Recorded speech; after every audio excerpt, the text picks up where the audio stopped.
UEFA champions লিগের match খেলতে আজকে রাত্রে মাঠে নামতেছে ম্যানচেস্টার সিটি। তো তাদের প্রতিপক্ষ হচ্ছে স্লোভাকিয়ার একটা ক্লাব। তারা বর্তমানে স্লোভাকিয়াতে অবস্থান করতেছে। ম্যানচেস্টার সিটি দলটা স্লোভাকিয়াতে অবস্থান করতেছে এবং আজকের ম্যাচটা তো এওয়ে ম্যাচ। তো এওয়ে ম্যাচে পারফর্ম করবে ম্যানচেস্টার সিটি। তাদের যে ফিক্সচারটা আছে, তারা তো লাস্ট ম্যাচটা প্রিমিয়ার লিগের খেলছিল নিউক্যাসল ইউনাইটেডের এগেইনস্টে।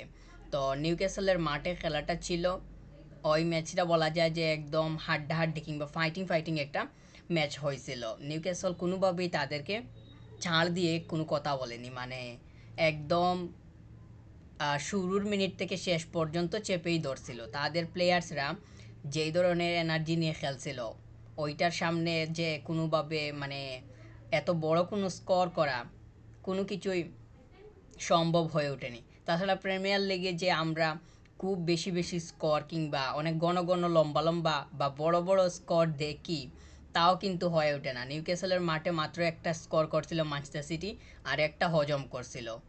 তো 1-1 ম্যাচটা শেষ হয় এবং ওইখান থেকে তো পয়েন্ট নিয়ে মানে পয়েন্ট লুজ করে 2 পয়েন্ট, মানে পয়েন্ট ভাগাভাগি করে ম্যানচেস্টার সিটিকে ফিরতে হয়েছিল। গবার্ডিওল সে একটা স্কোর করছিল, তার যে স্কোরটা হয়েছিল ওইটা বলা যায় যে সে যে স্কোর করছিল মনে হয়েছিল সে একজন অ্যাটাকার। যেইভাবে বলটা মানে শ্যুট করার আগে টার্নটা নিচ্ছিল, তো এই প্লেয়ারটা খুবই দারুণ করতেছে এবং বর্তমান ম্যানচেস্টার সিটি টিমের সাথে যেইভাবে এই প্লেয়ারটা মানিয়ে নিছে, তাকে দেখে আপনার কোনোভাবেই মনে হবে না যে সে এই কয়েকদিন আগেই ম্যানচেস্টার সিটিতে আসছে। দেখে মনে হবে যে অন্তত পক্ষে 4-5 সিজন থেকে সে এই টিমের সাথে আছে। তো তার কোয়ালিটি কিংবা তার যেই ধরনের মানে শুরুর দিকে যেই রিদমটা ছিল সেইটা এখন পর্যন্ত ধরে রাখতে পারছে, আর পারছেও বলেই এই টিমের সাথে এত তাড়াতাড়ি সে মানিয়ে নিতে পারছে। তো আজকে তো ম্যানচেস্টার সিটি তারা চ্যাম্পিয়ন্স লিগের ম্যাচে মাঠে নামতেছে, দেখা যাক তাদের ফরমেশন কিংবা স্টার্টিং এলিভেনটা কেমন হয়। নিউক্যাসলের এগেনস্টে তো আমরা সাবিনহোকে দেখি নাই, মানে সাবিনহো তো সে মোটামুটি বলা যায় যে স্টার্টিংয়েই খেলতেছিল, তবে গত ম্যাচটা তাকে পেপ গোয়ার্দিওয়ালা কেন যে মানে স্টার্ট করার নাই সেটা তো অবশ্য মানে উনি জানেন। তো সে স্টার্ট করে নাই, সে খেলে নাই। এই প্লেয়ারটার তো রানিং ক্যাপাবিলিটিটা খুবই ভালো, আর তার ড্রিবলও ভালো। যখন একটা প্লেয়ারের রানিং এবং ড্রিবল এই দুইটা ভালো থাকে এবং এই দুইটাকে যদি সে ঠিকঠাক মতো মাঠের মধ্যে এক্সিকিউট করতে পারে, তাহলে তার কিন্তু মানে খেলার ধরনটা অন্য পর্যায়ে চলে যাওয়ার সম্ভাবনা থাকে। কিলিয়ান এমবাপ্পে কিন্তু এই দুইটা খুবই ভালো, সে কিন্তু রান নিতে পারে, আবার তার ড্রিবল ক্যাপাবিলিটিটাও ভালো। মানে সে যখন মানে প্লেয়ার্সদেরকে মাঠে প্লেয়ার্সদেরকে কাট করে, এইটা কিন্তু মানে খুব বেশি ক্ষেত্রে দেখা যায় না। সাবিনহোকে অবশ্য কিলিয়ান এমবাপ্পের সাথে তুলনা করতেছি না কিংবা মিলাইতেছি না, মানে একটু এইরকমই দেখা যায় সাবিনহোর মধ্যে। এই প্লেয়ারটা ভালো, মানে তার আহ, সে রাইট উইং সাইডটাতে কন্টিনিউ করতেছে, ওইখান থেকে কিন্তু সাপ্লাই করে। সাবিনহো যে সে অনেক আগে থেকে এই টিমের সাথে খেলতেছে তাও না, সেও বলা যায় যে এই টিমের সাথে মোটামুটি নতুনই সুযোগ পাইতেছে, তবে তার কোয়ালিটি সে শো করতেছে এবং ম্যাচের জন্য তার সুযোগ সে লুফে নিতেছে। ফুদেনকে যে আমরা খুব রেগুলারলি স্টার্ট করতে দেখতেছি তা কিন্তু না। সে তো গত সিজনটা তার অনেক রাজকীয় স্টাইলে কাটছে, মানে ওইখানে তো মানে গত সিজনটা সে যথেষ্ট ভালোভাবে কাটাইতে পারছে, কিন্তু বর্তমান সিজনে এসে তার মানে রেগুলার হওয়াটা একটু টাফ হয়ে যাইতেছে, যেইটা হয়তো তার কাছে একটু খারাপ বিষয়। তবে আমার কাছে মনে হয় যে আরেকটু সময় গেলে হয়তো ফুদেনকে আমরা রেগুলার স্টার্ট করতেই দেখতে পারি। সিজনের শুরুর দিকে তো সে স্টার্ট করে নাই, তবে প্রত্যাশা ছিল যে হয়তো ফুদেন স্টার্ট করবে, কিন্তু সেটা হয়ে ওঠেনি। অন্যদিকে ডিফেন্স ডিফেন্ডের দিক থেকে তো ম্যানুয়াল আকনজি আর রুবেন দিয়াজ এই দুইটা প্লেয়ার তারা একই দ্বারায় খেলে যাইতেছে। রুবেন দিয়াজ তো প্রায় 4 বছর হয়ে গেছে তার ম্যানচেস্টার সিটিতে আসার। আহ, এই প্লেয়ারটাও যথেষ্ট পরিমাণ সলিডলি খেলতেছে। তাদের যে টিমটা, এই টিমের মানে এমন বন্ডিং তো একদম তাদের ডিফেন্স সাইড থেকে শুরু করে স্ট্রাইকিং পজিশন পর্যন্ত সব জায়গাতেই ব্যালেন্সড। তারা তো প্রত্যেকটা ওয়েফা চ্যাম্পিয়ন্স লিগ মানে ইউজিএলে তো তারা প্রত্যেকটা মৌসুমেই বলা যায় যে ফেভারিট অবস্থায় থাকে।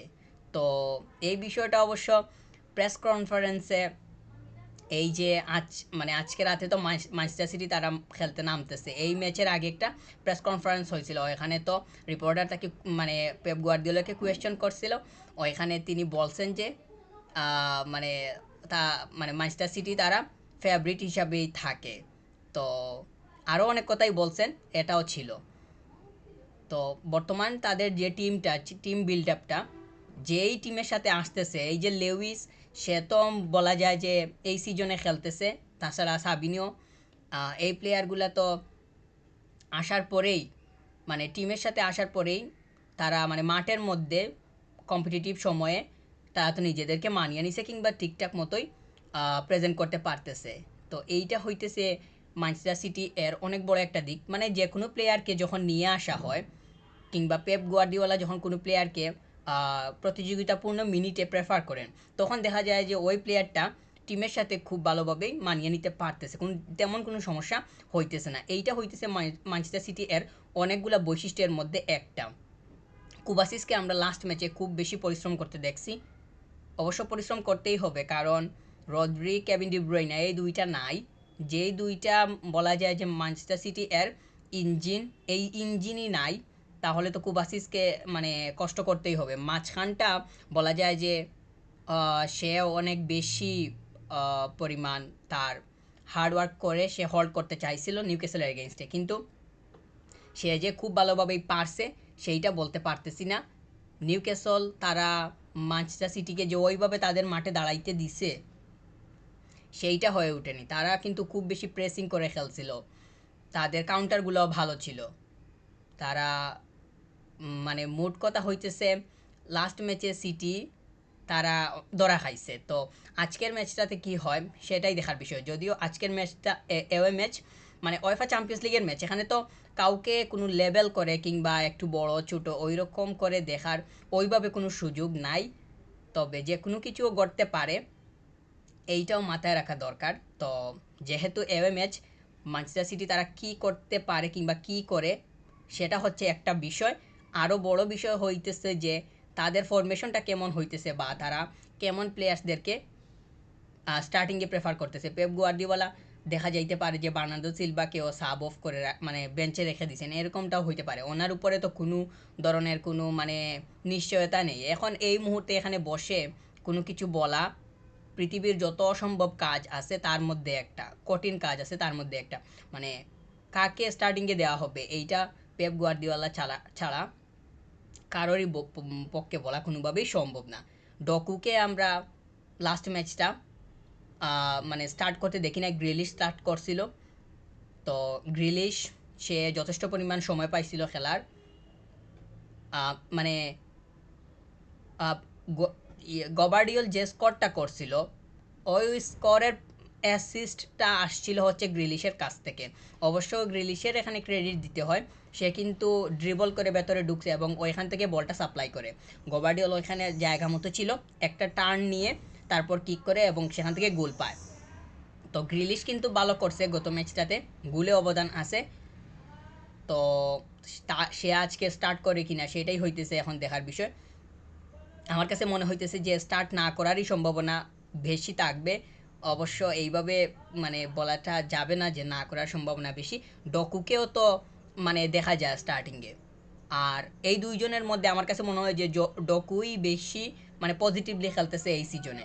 তো শেষ পর্যন্ত দেখা যাক যে দুইজনের মধ্যে কে স্টার্ট করে। অবশ্য এরকমও হইতে পারে যে পেপ গুয়ার্দিওলা দুইজনকেই নামিয়ে দিছেন, দেখা যাক শেষ পর্যন্ত। গুন্ডোগান, বার্নার্ডো সিলভা, এই দুইটা প্লেয়ার গত গত ম্যাচটাতে যথেষ্ট পরিমাণ তারা হার্ডওয়ার্ক করে খেলছে। বার্নার্ডো সিলভাকে অবশ্য মানে রাইট উইং সাইডটাতে হোল্ড করতে দেখা গেছে, সে তো ওই পজিশনটাও মানে হোল্ড করে। সে সে তো একজন মানে ম্যানচেস্টার সিটি এর মূল জায়গা, যতগুলা মূল জায়গা আছে সব পজিশনই মূল, মাঠের মধ্যে তো সব পজিশনই মূল, তবে বার্নার্ডো সিলভা অনেক বড় একটা জায়গা। যেইটাকে মানে কেভিন ডি ব্রুইনা, রদ্রি তাদের সাথে তুলনা করা খুব সহজেই যাইতে পারে। তো এই প্লেয়ারটাও দীর্ঘদিন থেকে ম্যানচেস্টার সিটি এর সাথে আসে, খেলতেছে, মানে একদম রেগুলার স্টার্টার, মূল জায়গা তো বললাম। তো সে দেখা যাক আজকের ম্যাচটা ওয়েফা চ্যাম্পিয়ন্স লিগের ম্যাচে সে স্টার্ট করে কিনা। আমার কাছে মনে হইতেছে যে স্টার্ট করারই সম্ভাবনা বেশি। যেমন এডারসন, ওয়াকার, আকনজি, রুবেন দিয়াজ, এই যে ব্যাক সাইডটা, গবার্ডিওল এই যে ব্যাক সাইডটা আছে, এরা নিশ্চিতভাবে স্টার্ট করবে বলে মনে করতেছি। স্টোনসকে তো মানে স্টার্টিংয়ে প্রেফার করা হইতেছে না এই সিজনে, মানে সে তাকে বেঞ্চ থেকে আসতেই মাঝে মধ্যে দেখা যাইতেছে। এই হইতেছে ব্যাক সাইডটা আমার কাছে মনে হয় যে। আর মিডফিল্ডে যদি ফুদেনকে ব্যবহার করা হয় তাহলে কুবাসিস, ফুদেন আর গুন্দোগান এই তিনজনকে হয়তো দেখা যাওয়ার সম্ভাবনা থাকলেও থাকতে পারে। আর সামনে তো বার্নার্দো সিলভা, ডকু আর হল্যান্ড এই তিনজন হইতে পারে।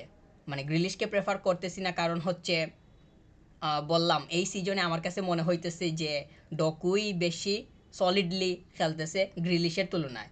তবে শেষ পর্যন্ত দেখা যাক পেপ গার্দিওলা কিভাবে প্রেফার করেন। যেহেতু চ্যাম্পিয়ন্স লিগের ম্যাচ, এখানে তো মানে কোনো ধরনের হেলাফেলার কোনো ধরনের সুযোগ নেই, সব টিমই সমান।